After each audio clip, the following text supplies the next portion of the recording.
work from home, I think a lot of times means work always. Like you've got to always be working 24/7 around the clock. And that's actually really hindering to working from home. So it's kind of about managing your energy, managing yourself, but more than anything, being aware of when you're pushing yourself beyond your limit, because then you start becoming, reckless or reactive rather than being creative. This is Debbie, and welcome to another episode of The Offbeat Life, where I speak to inspiring individuals who ditched the norm to become location independent. We'll learn how to create sustainable laptop lifestyles from the experts that will help us achieve freedom from our 9 to 5. Hey friend, are you looking to land a remote gig ASAP? Well, did you know that we not only have a ton of online jobs you can apply to on our site, but now we are also sending them straight to your inbox. I'm happy to announce that we will be sending our email subscribers legit online jobs every Wednesday. We have done hours of research, so you don't have to. If you want to be the first one to hear about the remote gigs we find, go to theoffbeatlife.com to subscribe. On this episode, I speak with Todd, who is a passionate entrepreneurial sales and marketing leader with over 25 years of experience. Todd has worked in very large organizations, but also launched multiple businesses with some successful exits to Flipcart and Home Depot. Listen on to find out how Todd has been able to help businesses scale and grow. Hey everyone, thank you so much for being here. I am really excited to speak with my guest today, Todd. Hey Todd, how are you? Hey, I am doing great. It's great to hear from you. Can you tell us about you and why you live an offbeat life? Yeah, I love the idea of an offbeat life. I think I've always been a little bit of a nomad in my life anyway, wanting to do things a little bit differently. And living an offbeat life to me has always been about freedom. Like I'm a big believer in the freedom of your schedule. You own your schedule. It doesn't own you. Take life by the horns and just be out there and enjoy that freedom. And I think because it's a huge value for me, then it's made me really want to choose to live this sort of offbeat, remote, digital nomad kind of life. And even the jobs that I've chosen, even though I was running a large company, we did this version of a free work style, right? Where you just get the work done. It doesn't matter whether you're doing it at 2 a.m.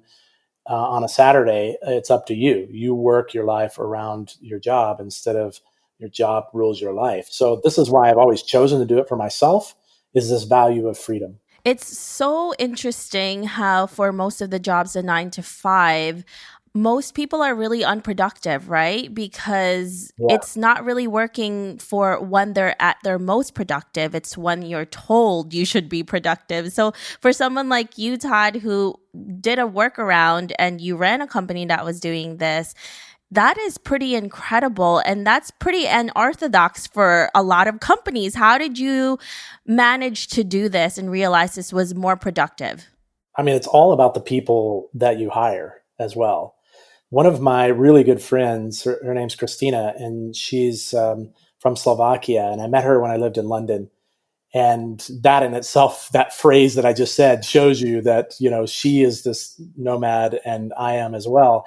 As we met in London randomly, we started working together, and just hiring people like her and other great people to work with in the company who just had this same value of, it's about the work we're doing. It's about the momentum we're wanting to create. It's not about the amount of hours we punch in and set behind a desk.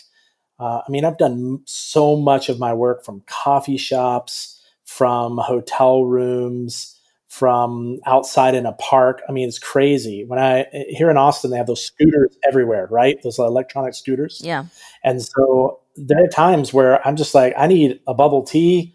I need to get on a scooter, and I need to just ride around the Capitol, and I need to clear my head. And I'll stop at the Capitol and sit on the lawn and take a phone call. It just makes more sense to have that freedom and to give yourself the spaciousness. And the way we were able to do it is by hiring like-minded people. I can agree on the bubble tea and working from anywhere. Yeah. There's nothing a good bubble tea won't solve. That's my philosophy. I can agree on that. Check on that. Yeah. So, Todd, let's start from the beginning because a lot of people who are listening to this are asking, okay, Todd, that's really great that you're able to do this. You can ride around in your scooter, getting as much bubble tea as you want. But how did you start? How did you become a remote worker? How did you not end up in a 9 to 5 hating it and, being miserable right now? Yeah, yeah, it's a great question, and I definitely lived in the 9 to 5 world and hated it. And it's a lot of the driver behind why I choose not to do that anymore. So, I mean, I think it starts early. When I got out of university, I spent about 9 years traveling, working. I'm a musician, so I wasn't traveling necessarily with a band, but I was working with teenagers that were had a lot of trouble in their life, and we were putting together bands and using music as sort of therapy a little bit. Now that did not pay the bills, but it was a hell of a lot of fun, and I really enjoyed it. And so I've kind of always had this notion of just like really being free. So when my kids were little, I needed to put diapers on them, I needed to feed them. I decided it's time for me to get a real job. And I went to work for this company, Dell. And I still have a huge passion in my heart for Dell because Dell really, really focuses and appreciates work-life balance. They always have, even from the day that I started. And, I think everybody has different experience with the same company, but that was my experience. My experience was they supported and they really wanted you to have work-life balance. And I chose that. I had a job that, yes, could have been a 9 to 5, but I worked East Coast hours. I was in Central Time, so I got to work at 7 and I left at 3:59. And I just worked really, really hard during those times. And what I think that taught me is that when I was doing a job later on where I had more freedom and more space, is that it's not about when you put the hours in, it's about how you put the hours in and how effective those hours actually are. And I started really thinking this. But what really shifted my mindset is when I read Tim Ferriss's book, The 4-Day Work Week. And I started going, this is the philosophy that I felt and had, just didn't know how to put the context and words around it. So what I would say to people, to your question, who are out there going like, yeah, how do I do this for myself? Is it doesn't happen overnight. You have to start slowly. You have to really find out what values you have. And if that doesn't fit in the company that you're in, get out and do something different. Work for a company that supports your values and move your way into this life and the life that you actually want, where you can do work-life balance. I think this has happened to me and a lot of people that I've spoken to is you see other people living out their dream like you and you think, oh, well, for me, that's not going to happen. Maybe I'm at a 9 to 5 that just doesn't translate to remote working. Todd works for Dell. I don't do that. I'm not a technical person. And there's always a barrier, not even that other people put towards you, but you put to yourself, right? Because that can easily be remedied. I'm pretty sure you have skills that can be transferred into remote skills, or you can actually learn it. I mean, there's so many freebies, like there's so many free courses out there right now that you can learn. If you really want to do it, you're going to do it. So I think for the most part, it's just mental blocks that are really stopping us and saying, okay, yeah, whatever, that's not going to happen to me. Yeah. I want to add to this as well, too. I like what you're saying. And what I want to add is it is very much a mindset thing. It's very much how you approach it. I had a really high level job at Dell back in 10 years ago. And I had a team of people I hired, I thought, a really stellar team that were able to really do the work and do the job well. They did it so well. They always made me look good. And I also empowered them to actually take on things for themselves and do it the way that they wanted to do it. I gave them a lot of space and freedom to do it. And during that time, that 2 years, I spent very little time at the office. Most of my time was spent with either the team as a remote, where they were remote, or we would have certain times where we came in and met in the office to kind of get that office feel. But we did a lot of our work. It could be done from home. It could be done from coffee shops. And, there are times where I did one-on-ones over a trip to Sonic. I know that sounds crazy, but like, let's get out of these four walls, let's, walk across the street and set outdoor, grab a Sonic, have a drink, and just sit there and have our one-on-one there. It just created more spaciousness. So it is a mental thing that you sort of like have to mentally decide you're going to create space in your work. When you work from home, Todd, because this is what a lot of people who are just starting out, this is one of the setbacks that you go through is staying motivated, being productive, especially when you don't have coworkers to push you through or a boss, right? How do you do that for yourself and also the people that you work with? Yeah, that's an awesome question, and it's all about being aware of where you are at that current state. So what I mean by that is I may be sitting at my desk and I'm just not feeling it. Like I can't think, I can't even write anything on a whiteboard. I can't type an email. Like I just can't do it right now. And that happens to all of us, especially when you're working from home, just not feeling it. The best thing you can do for yourself is get up and go ride your exercise bike for 30 minutes or go down and make yourself drive yourself a Topo Chico, right? And just take a little break, set in the cool if it's hot, and just refresh. And this is what work from home, I think a lot of times means work always. Like you've got to always be working 24/7 around the clock. And that's actually really hindering to working from home. So it's kind of about managing your energy, managing yourself, but more than anything, being aware of when you're pushing yourself beyond your limit, because then you start becoming, reckless or reactive rather than being creative. Creating a pattern for yourself and also having a schedule is definitely something that we all need. I think when I first started doing this working from home, or even not even starting before then, I thought, oh, I'm going to have so much freedom. It's just going to be all great. And then you realize that if you don't set a schedule for yourself, that it just goes downhill Yeah. from there. And you have to be even more diligent than when you were in your 9 to 5. Otherwise, you're just going to be like Netflix and eating, and that's all you're Yeah. doing. Yeah. Yeah, I agree that having some form of a schedule is important to some people, but I also want to highlight that other people probably thrive in a less scheduled, more broad view. So, for instance, maybe Mondays are the day that you do X, Y, and Tuesdays you do this, right? And that way, to me, I've always been more motivated by the task of what I need to do rather than the amount of time or the time that I need to sit down. I would literally die if I said, okay, from 8 to 4, 8 to 5, I'm gonna be in my office and that's my work time. Like that wouldn't work for me because to me that's like being handcuffed to the chair.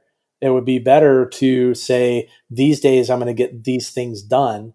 I'm much more motivated that way. However, there are people who are very motivated by a very tight schedule. From 8:30 to 9, I need to do these emails. Okay, great. So I would say the personality type probably has to set whether the schedule is tighter or looser.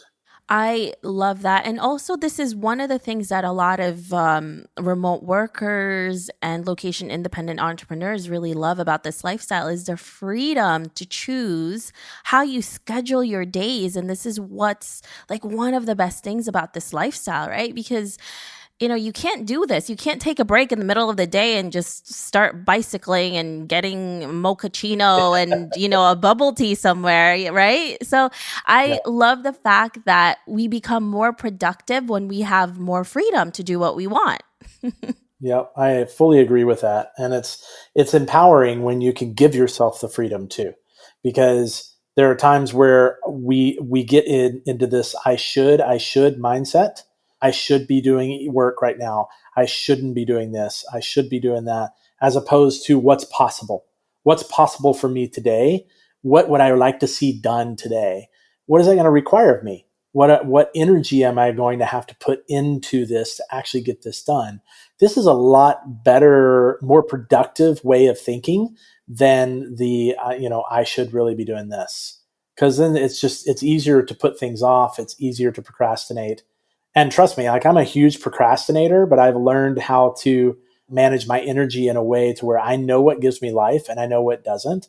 And I'm going to spend as much time on the things that give me life because then it helps me do the things that don't give me life that you just have to do. It definitely makes you learn so much about yourself, right? Yeah, it does. It's a great thing, though. You learn the good and the bad things about you, and you learn to change that too. Otherwise, you're just not going to thrive. Yeah, for sure. So, right now, Todd, as an entrepreneur, what has been the biggest setback that you are encountering, and how do you handle them?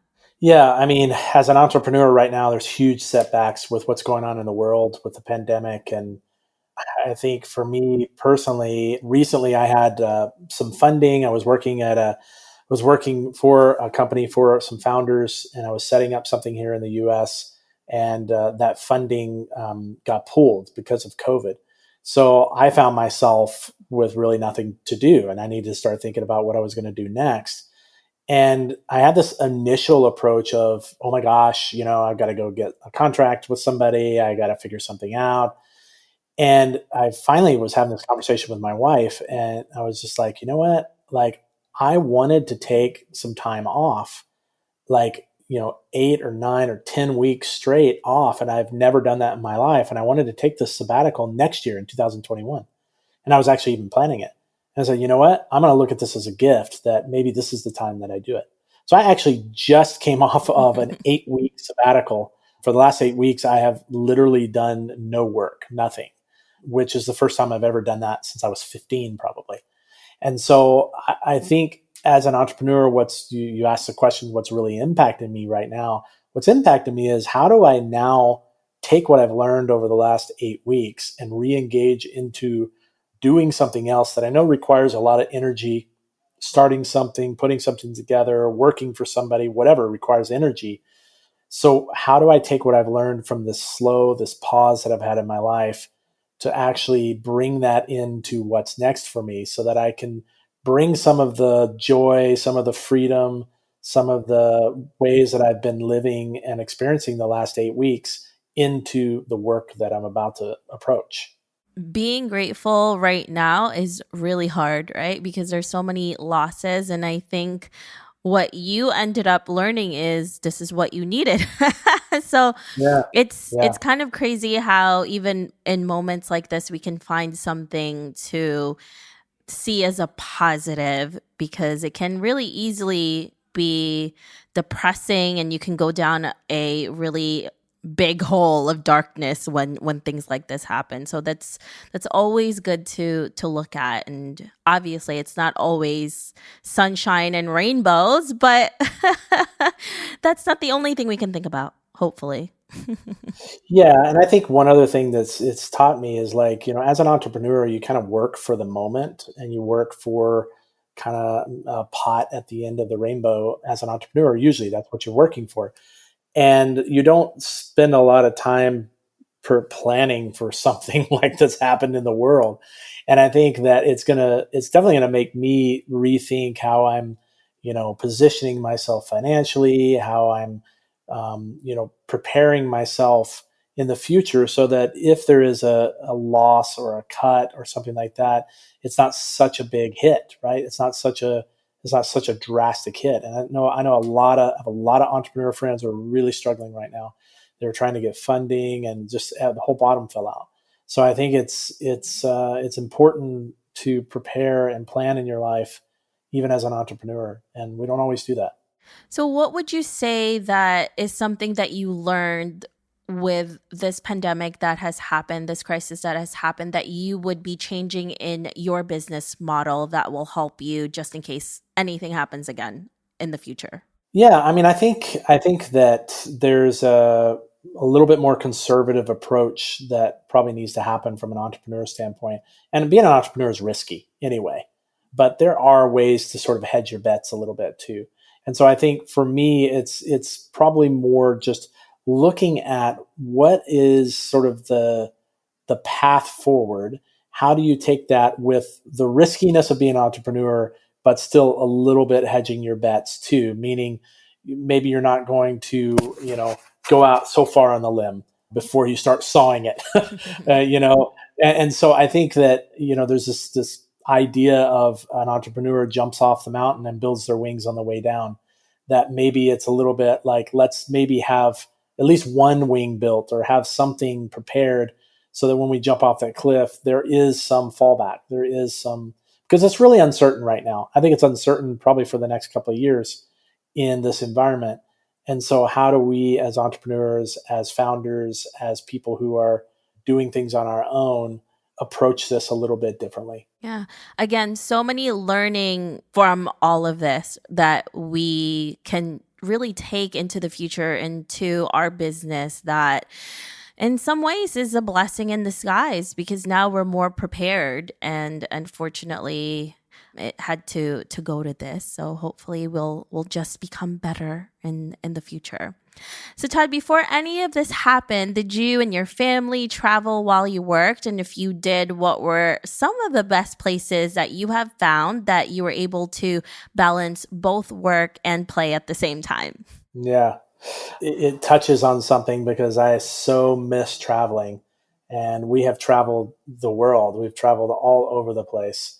And, we lived in Dubai a couple of years ago. And then we lived in London before that a couple of times. And then we've just spent a lot of time traveling.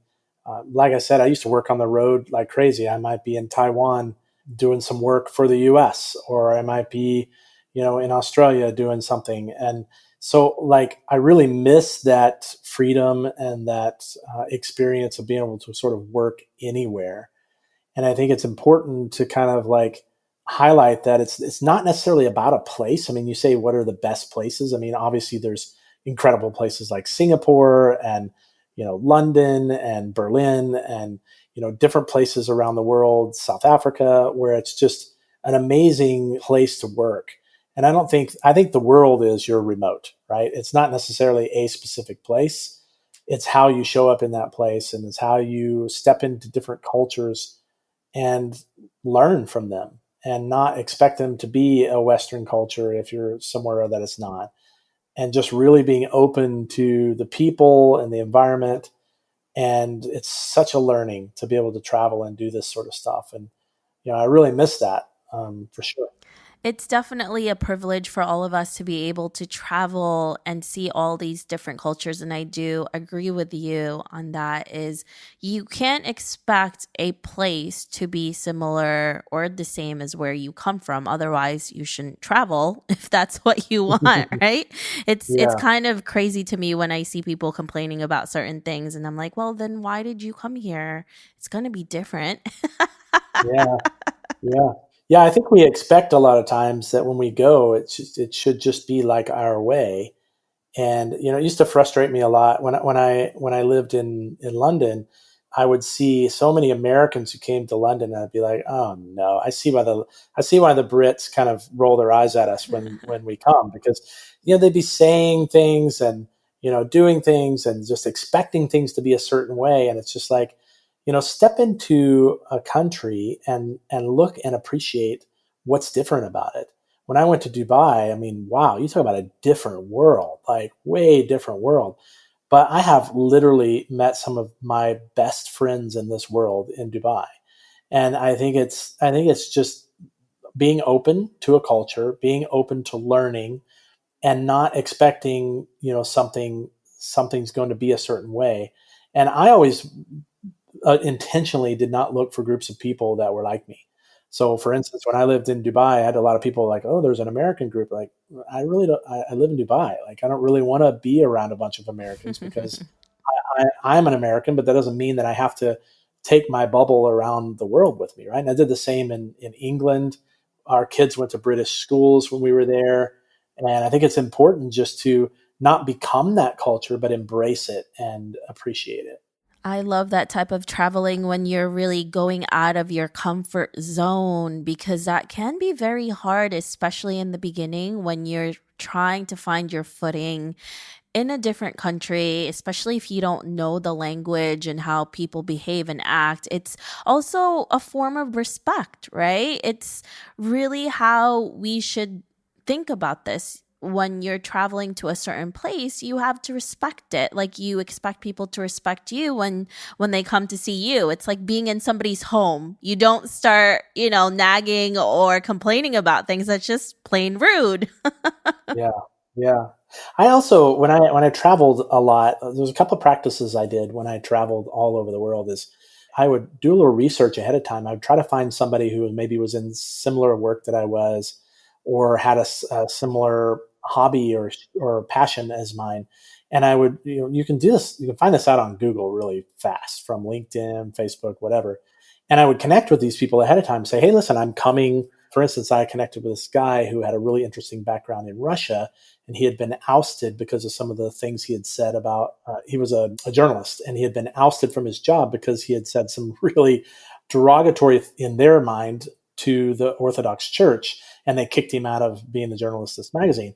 And I was like, wow, what an interesting dude. He was really into art and all this kind of stuff. And so I just sent him a note and connected with him and said, listen, I'm going to be in Moscow, and I would love to meet you for coffee. And he did. He met me. And then I asked those people, like, hey, what are the things I should see, and what foods should I eat? And so I did this a lot traveling around the world. And I really encourage like nomads and people who are traveling around. They kind of probably know this naturally, but people who are wanting to do this is just to reach out to people who you might share a passion or share an interest in, and connect with them before you go to that country. And you just never know. I mean, I've had people take me to crazy places that I never probably could have got into if I didn't know a local. It's really true. You already have a built-in friendship once you step foot in that country, which is incredible, right? And with social media now, with Facebook groups, with Instagram, there's so many available spots for you to find these people that it's not like 30 or 40 years ago you really have to dig into it. Yeah. Now it's easy. It's easy so now. easy. Yeah. That's a really good tip, Todd. And yeah, definitely do that once we can start traveling again. Yeah. We're waiting for that to happen. Hopefully it's not going to take too long, but who knows? We'll see what happens. So Todd, let's fast forward to 30 to 40 years from now, and you're looking back at your life. What legacy would you like to leave, and what do you want to be remembered for? Well, first of all, I hope I'm still alive in 40 years. So I would be 90. I would be 90 years old. So that would be amazing. It's an interesting question because I'm not a huge legacy. I have to be remembered for something kind of person. And I know that may sound a little weird. I'm more about what am I doing today with the people around me. And for me, the important part to me is that I have had a really good life, that I have, been able to influence and impact and inspire the people around me who are in my family, who have worked with and for me, and the folks that I've worked for. I think what I would want to be remembered for is the person that was fun and inspiring and gave people some creative thinking around how they can live their lives. Yeah. I mean, that's an incredible legacy, especially if it's directly within your family and your children. That really makes for you at least, it makes a huge impact because it'll be taking down into generation to generation, and how your children will also be living their life, which is really beautiful. Yeah. Thank you so much, Todd, for being here with us today. If our listeners want to know more about you, where can they find you? They can connect with me on LinkedIn is probably the best place. And I would love for anybody to connect with me. You can just check out my LinkedIn, and we could share some conversations or network, and that would be awesome. Perfect. Thank you so much, Todd. We really appreciate you for being here and sharing with us your incredible story. Great. Thanks so much for having me. I hope you enjoyed this interview with Todd. Make sure to visit theoffbeatlife.com. Again, that's theoffbeatlife.com to get the extended interview where he shares how to build, leverage, and share your network as a remote worker. Hey listeners, have you ever thought about starting your own podcast? Lucky for you, I have created a new site that will help you learn how to launch, grow, and monetize your own show. I offer one-on-one mentorship programs, and I'm launching an ebook, How to Create a Profitable Podcast, that can help you take your podcast from hobby to profitable business.